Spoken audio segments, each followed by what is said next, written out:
owning a mule, 10 things you need to know about the mule. Go ahead, get registered, and we will see you then. But without any further delay, we give you the first ever Ask Steve Mule and Donkey Q&A live clinic. Hope you enjoy it.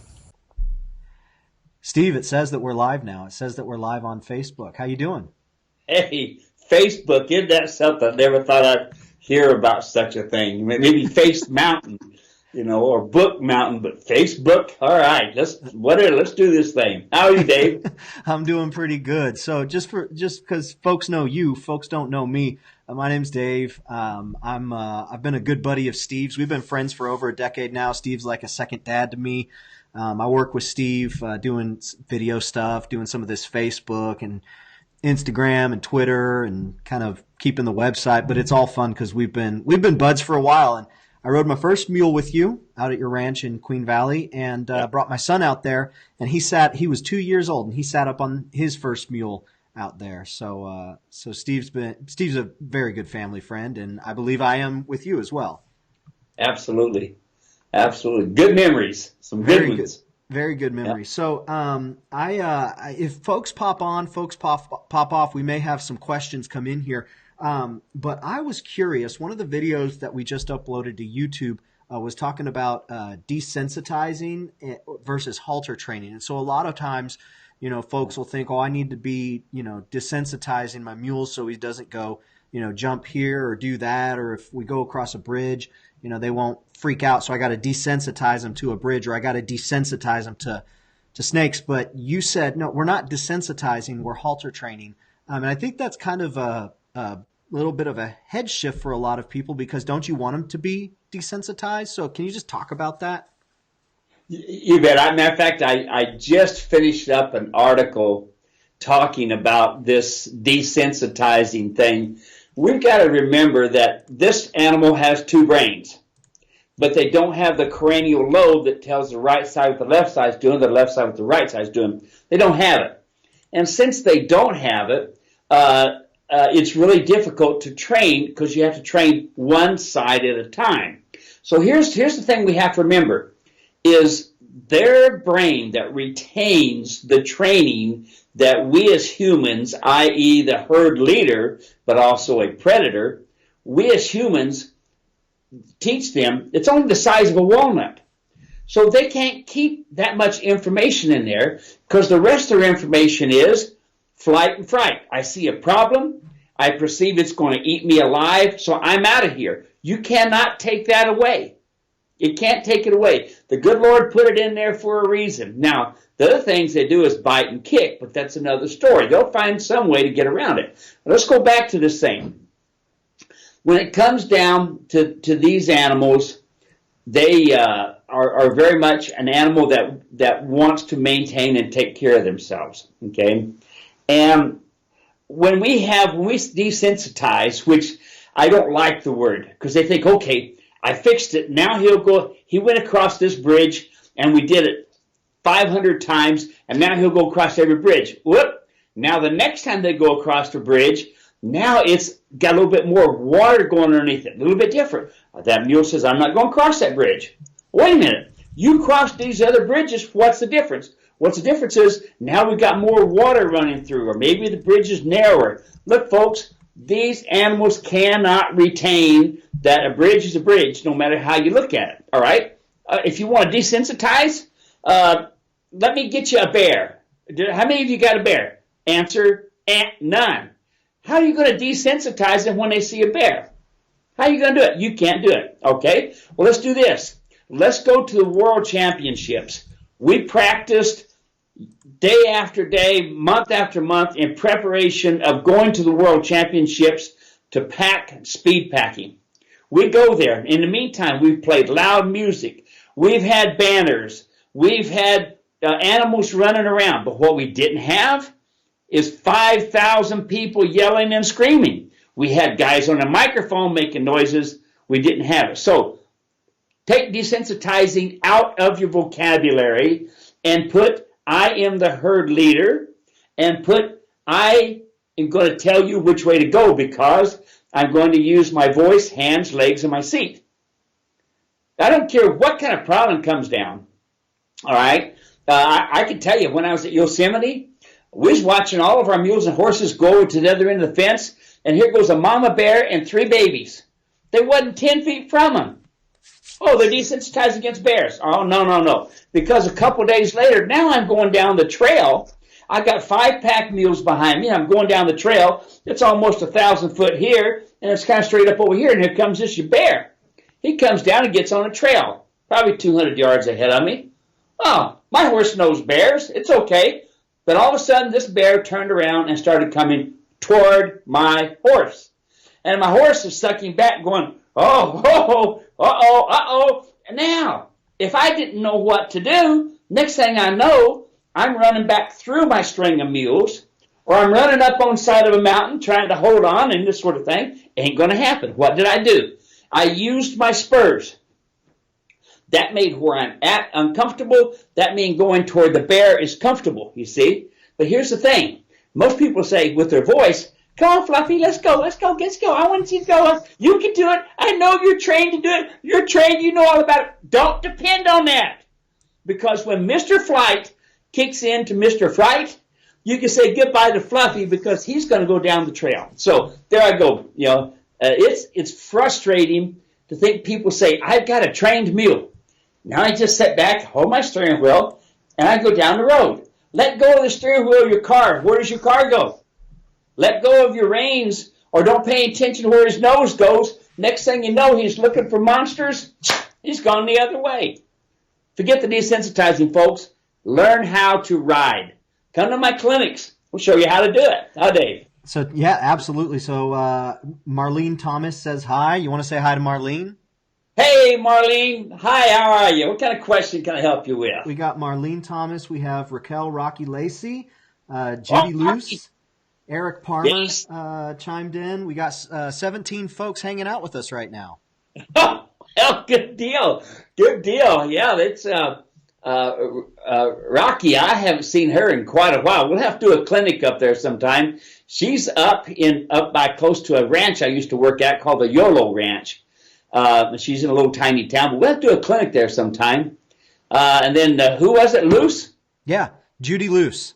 Judy, oh, she has got an awesome mule. Oh my goodness. It's the only reason it's awesome because I trained it, you know. But no, really, this mule is incredible. Absolutely great. Who else we got out there? Eric Palmer. Eric? Hey, Eric. Now there is a trainer. There is a genuine mule and donkey trainer. I'm writing an article about that guy right now, you know. What's the difference between horse trainers and mule trainers, you know? And Eric can sure show them that there's a mega difference between those cotton-picking horses, if you got that lower standards, and donkeys. A lot of people right now, Eric, and you know this, and Dave, you know this too, a lot of people right now are playing the role, and they're saying, yeah, I'm a horse trainer, but I'm going to look like a mule trainer so that I can say I'm a mule trainer and get some of that pie. Well, guess what? You can smell a horse trainer a long ways away, especially when they put a adjusted halter on that mule that is not correct.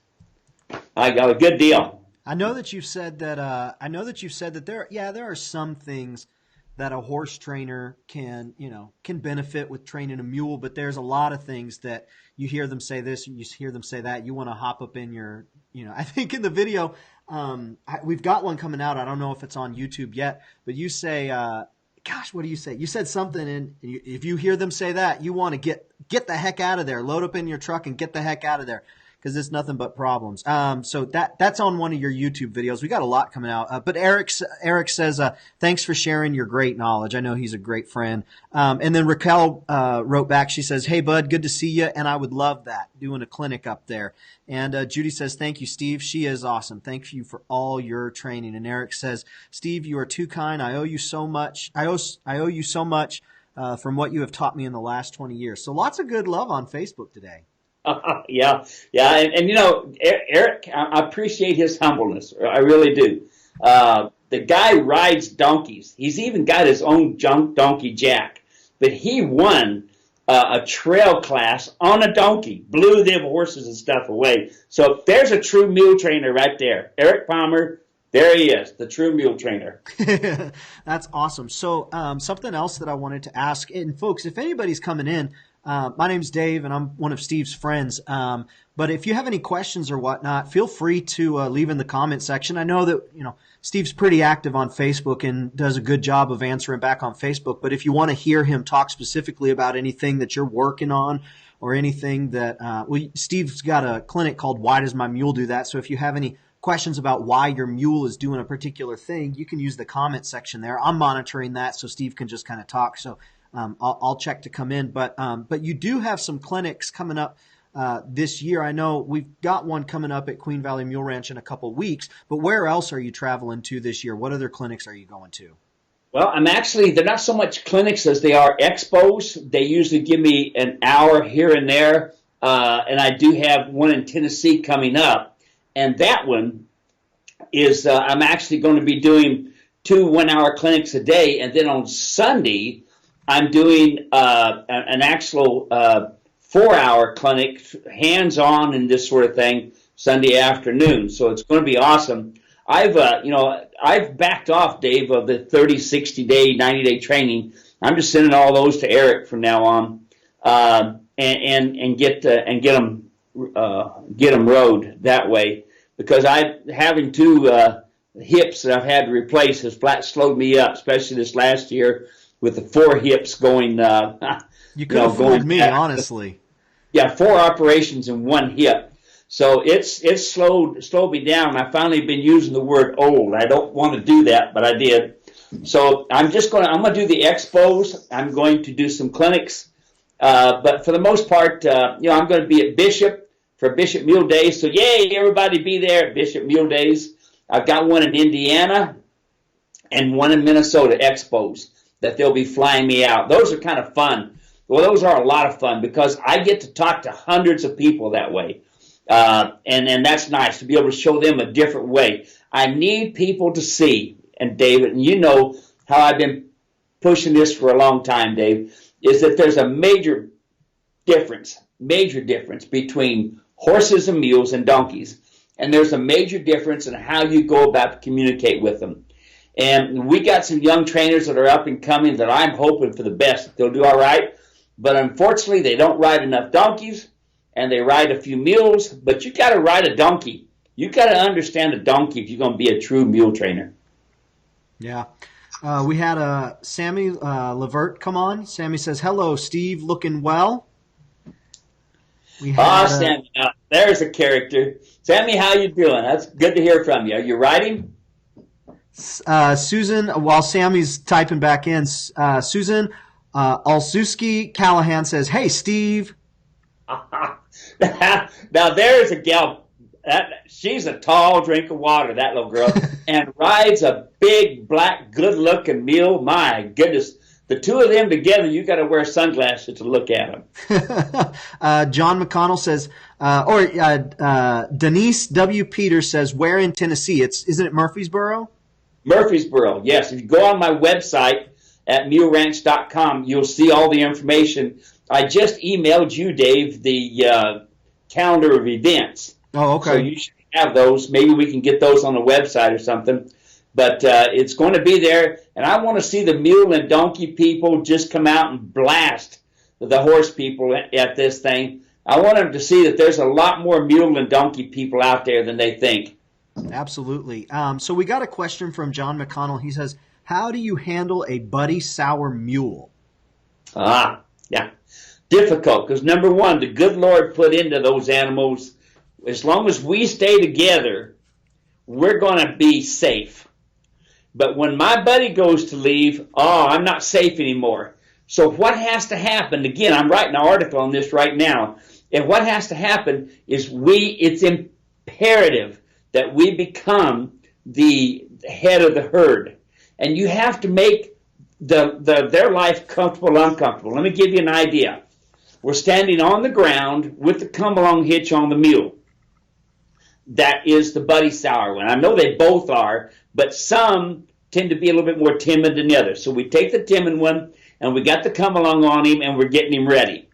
the other one starts to walk away, and then the timid one all of a sudden starts moving. Oh boy, I got to go with my buddy. What we have to do is take that come along and ask, tell, demand. So bump, bump, I'm asking, bump, bump, bump, bump, bump, I'm telling, and then if we have to, we literally rip their nose off. But you always, when you're training, you're building a foundation on a mule, always, always, always start with the nose first. That's why I use the come along hitch. And then as you progress, you'll use less to get more. So you see, I said ask, tell, demand. So the mare, she pins her ears. She said, don't come no closer. The mare, she pins her ears and swishes her tail. Don't come no closer. Then she spins and kicks. So ask, tell, demand. That's what you're going to do, is you're going to start from the ground with a come along hitch. And a good video, by the way, Dave, is that video called Problem Mule Building a New Foundation. Mm-hmm. That and my come along rope, which is wax coated. But see, the big problem is, here's the end result, is we can't break the buddy sour because we don't have the tools to fix it. And we expect like a rope halter to do it, and it ain't going to happen. Like a smooth snaffle bit, it ain't going to happen. Because you see, horse trainers, they use smooth snaffle bits. Mule trainers, especially the ones that I know how to use a double twisted wire like on my bridle. But going back to his question, you can't change it. You can't take it out. But what you can do is you can get them to respect the halter, and then from the groundwork, then you go into the saddle work. What state is he in? You know what? He hasn't said yet. John, what state are you in? I'll be sure to forward that here. What we're doing for folks coming in, if anybody has any questions, John had a question asking about a sour mule. He said, how do you handle a buddy sour mule? And so that's what Steve's been talking about. We'll see if John comes back in. And you may have already mentioned that. He says Arkansas.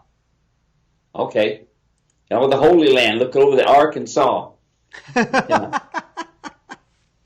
So here's the deal, Dave. We cannot put them in separate corrals and fix it. We can't put them in one end of the pasture or the other and fix it. Can't be done.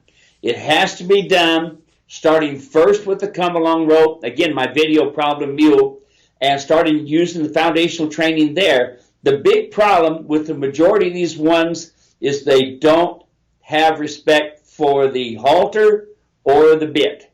And that video would really help him out a lot. Yeah, John, I put a link in the comments section. You probably saw it there. I tagged you too.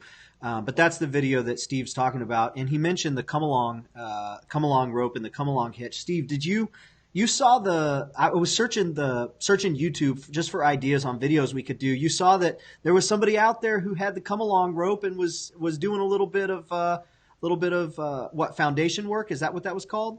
Foundation training. That was great. I love it. You know, when people will take and try it and use my ideas and try to help somebody else, I love it. You know, there's another lady out there that does it with a donkey, and she uses the come along rope.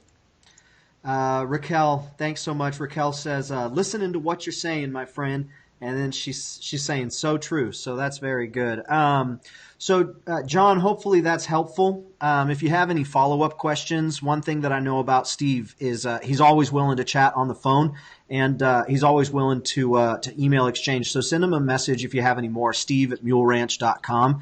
And if you guys need to hop on the phone, I know Steve's always willing to do that. What's the Problem Mule? It says Problem Mule Building a New Foundation. I know that's a popular video. What's that one all about? Like, what's that, and who is that one for? Well, actually, this is unique, Dave, in that this buckaroo. Now, a buckaroo is kind of one of the top echelon cowboys. You know, they ride with a quirk on their hand, and they've got round hats with a top that looks like this. Can you see this? Yeah, I can see that. They ride with that kind of hat. I don't know if anybody else can or not, but anyway. Yeah, they can see it. You look good, Steve. They can see it all. So anyway, this buckaroo, he comes to me, and he called me first. He says, I've got a mule that I can't lead, I can't bridle, and I can't get a saddle on him. And I'm thinking, my goodness, he's got one of them camped mules, you know. And I said, all right, we'll bring him. And in the video, you see us talking, And here's this buckaroo telling me how he's dragged this mule behind a pickup truck and that he can't touch his ears now because the vet just got done stitching up some of the hide on his ears, and just lots of things. And then you'll see at the end result, I take this mule out of the trailer. I got the come along hitch on him, and I take him in a round pen. Now this is in Bozeman, Montana at the DJ Bar Ranch, you know. So here's a real working cowboy, and he's telling me he can't get a saddle on this mule and he can't work it. Watch what I do with this mule. Gorgeous mule and willing to do it, but he's a horseman. And you got to understand that halters are different, bridles are different, bits are different, and most of all, how you communicate is different. You see, a mule, every move is a picture. And so they're watching every step.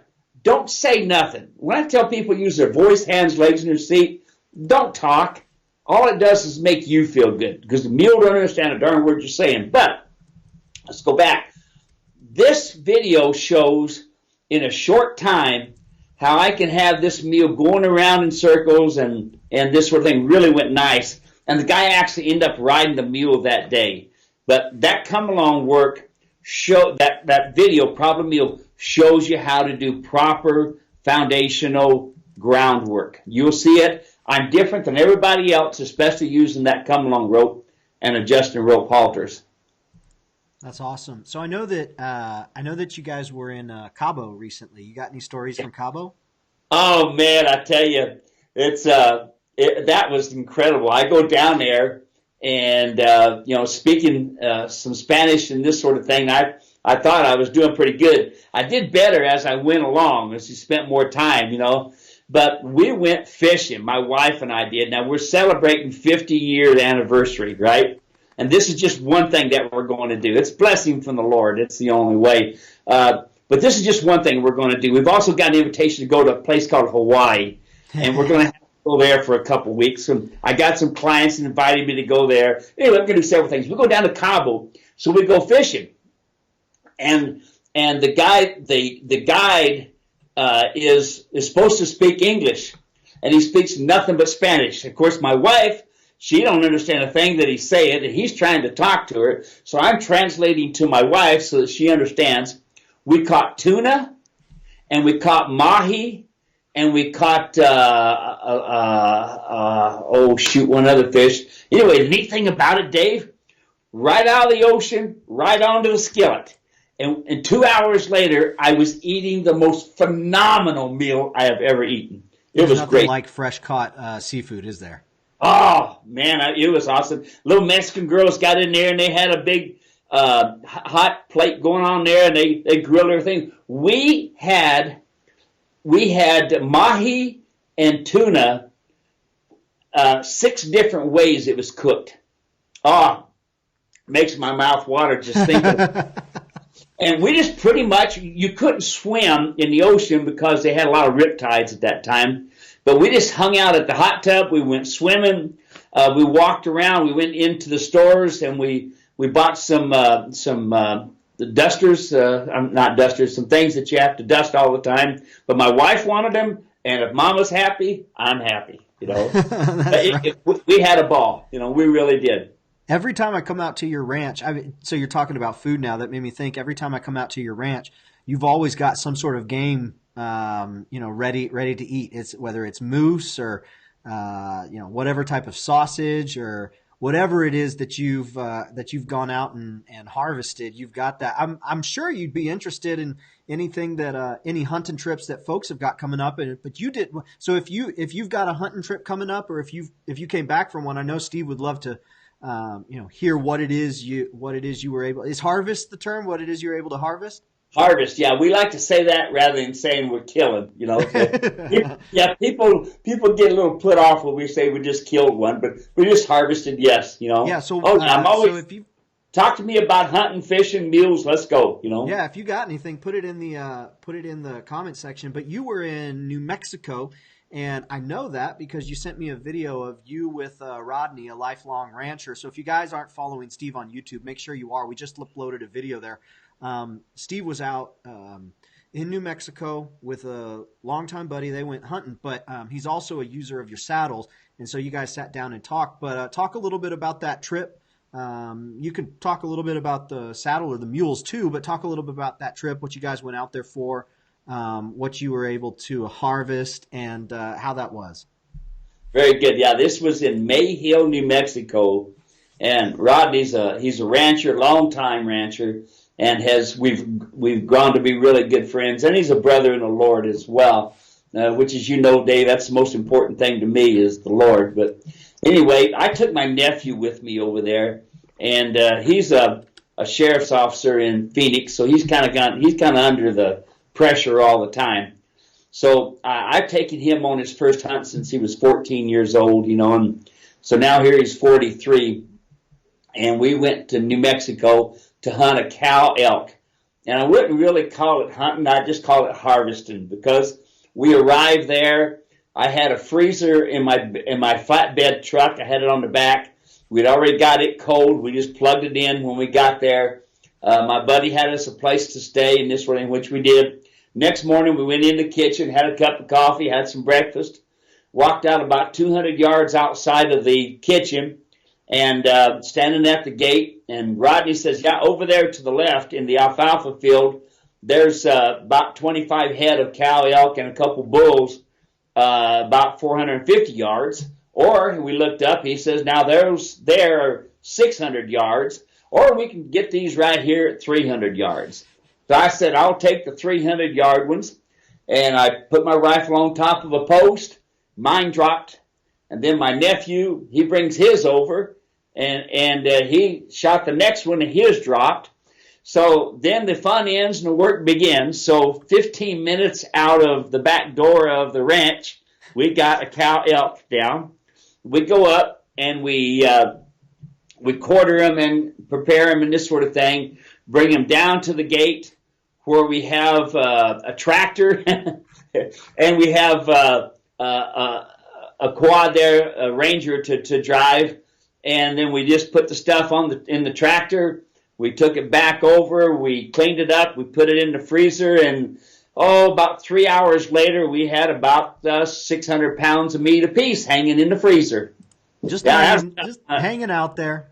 Yeah, just hanging out. So now we're making jerky and we're making some sausage, and I like to make spaghetti sauce too. I see your lips are licking there, Dave.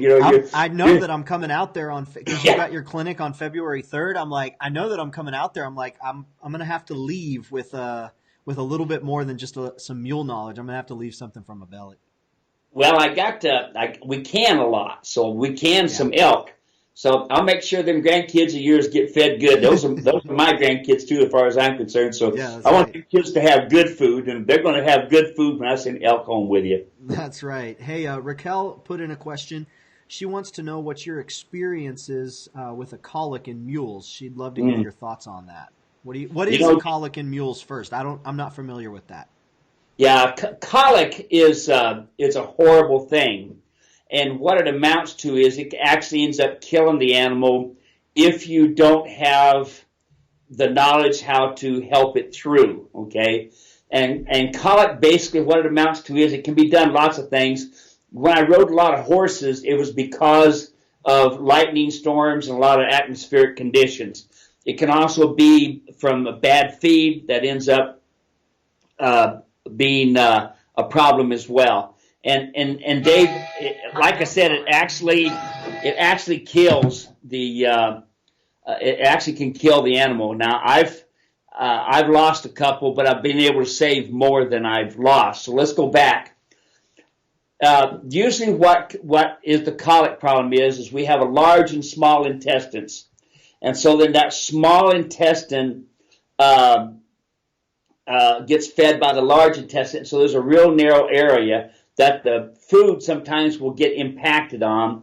And then when it gets impacted, then and plugged up, then all it ends up, when they lay down a roll, it ends up twisting into getting twisted gut.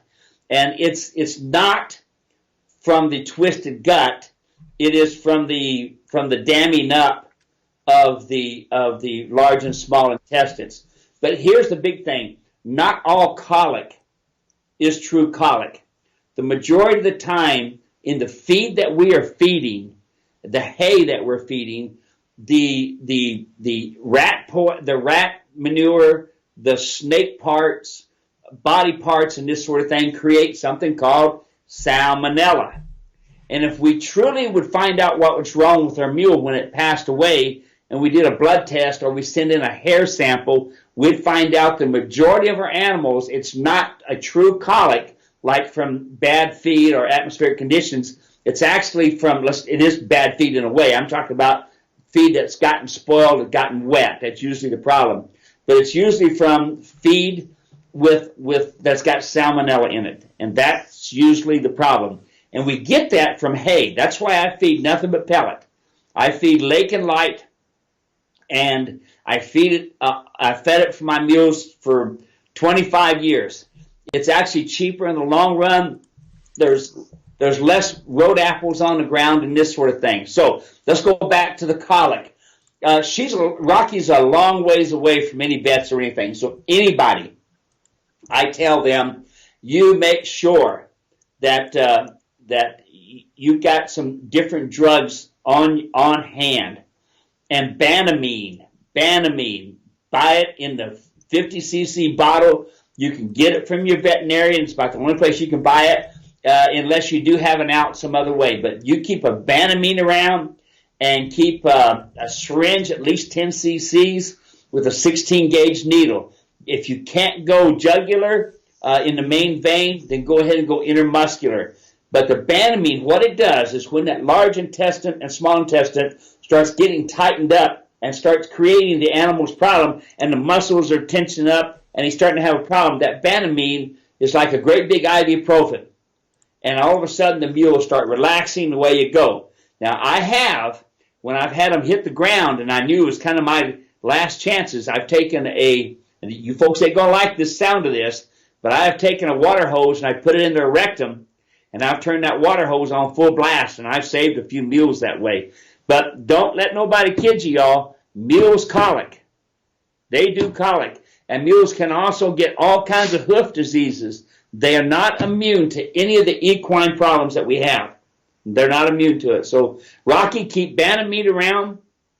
Very, very important. But most of all, folks, make sure your teeth are floated correctly. That can also create your stomach problems. And make sure that's done. And make sure you're feeding good, clean water. Make sure you use only white salt. Don't buy that mineral block. It's a waste of time. But the downside of the hay is this. You don't really know what vitamins and minerals are in that hay. You're just buying hay. And especially don't buy alfalfa. That'll colic a mule quick. And also, if you feed any type of sweet feed with molasses, that'll colic a mule as well. Mules can't stand prosperity. They can't stand having a lot of high carbohydrates. So hopefully that'll help you out, folks. Yeah, she wrote back. She said, I did what I could, meds on board, tubed him with mineral oil both ends. Nothing helped. We ended up putting him down. Tough deal. Yeah, that's tough. You know, the old thing of mineral oil that we used to use does do okay, but the problem is if we try to put it in a bottle like we do, unless they tube it through the nostril, it goes in the lungs, and then they end up drowning, actually, you know. But boy, Rocky, I hate to hear that. I'm sorry to hear that. Yeah, she says, yes, sir, he was in a bad colic. We had a Banamine and gave it IM. She did ask the difference that you see in mules and horses. Is there any difference? I think she was talking about in terms of seeing colic. Okay, no, that's the downside of the mule. That's also the downside of people. It is with this, because when a mule has pain, they brace into it. And the same thing with this mule.